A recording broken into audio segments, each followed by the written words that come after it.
Two questions. You said that the secretary will focus on humanitarian aid in Gaza. Some aid organizations saying that by February, Gazans will face a famine. So what do you believe that the U.S. can do anything to stop this happening? I mean, we're talking about a famine in the 21st century. Some believe that without U.S. assistance, support diplomatically and militarily, Israel cannot conduct this war. So we're not talking just about allowing 200 trucks to go through Rafah border. We're talking about a serious famine like we have seen in Africa and other parts of the world.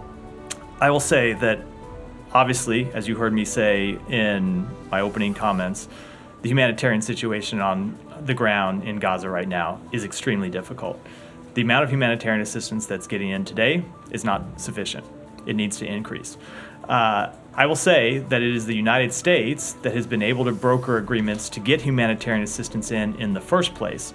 So despite the fact that what's getting in isn't sufficient to the needs right now, it is the United States that got anything in the first place, and the fact that it's not at the level it's at is why we are going back and why we are continuing to engage, not just at the secretarial level, but remember we have our special envoy David Satterfield, who is there on the ground all the time. And I can tell you, when you look at the work that he does, as those of us inside the department do, it is engaged in near hourly conversations with the government of Israel, with the government of Egypt, with other governments in the region, trying to unlock some of these logistical barriers and find ways to get increased humanitarian assistance in. Because we know the situation on the ground. We see it.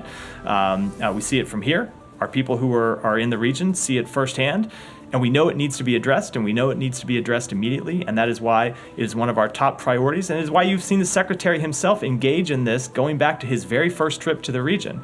I'll remind you that it was the Secretary that spent hours negotiating with the government of Israel to get trucks in the first place. And we're going back now to try to do what we can to increase the level of humanitarian assistance because of this very, very difficult situation that you point out. Okay, I have another question. In the 12 weeks of fighting, 1% of Gazans have been killed. We're talking about 22,000 people. 70% are women and children. We saw yesterday that Israel was able to go after Hamas leaders with precision. A surgical attack in Lebanon that killed Saleh al-Arouri. Do you think this war could have been conducted differently to spare the lives of women and children who have been considered collateral damage? I will say that, first of all, I would agree that far too many civilians have been killed in this conflict. You've heard me say that, you've heard the Secretary say that, you've heard the President speak to this.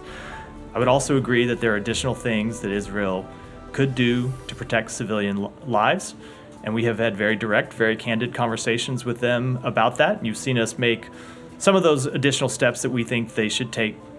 We've made those public, and there are other things that we have raised privately that we think they can do and that they should do.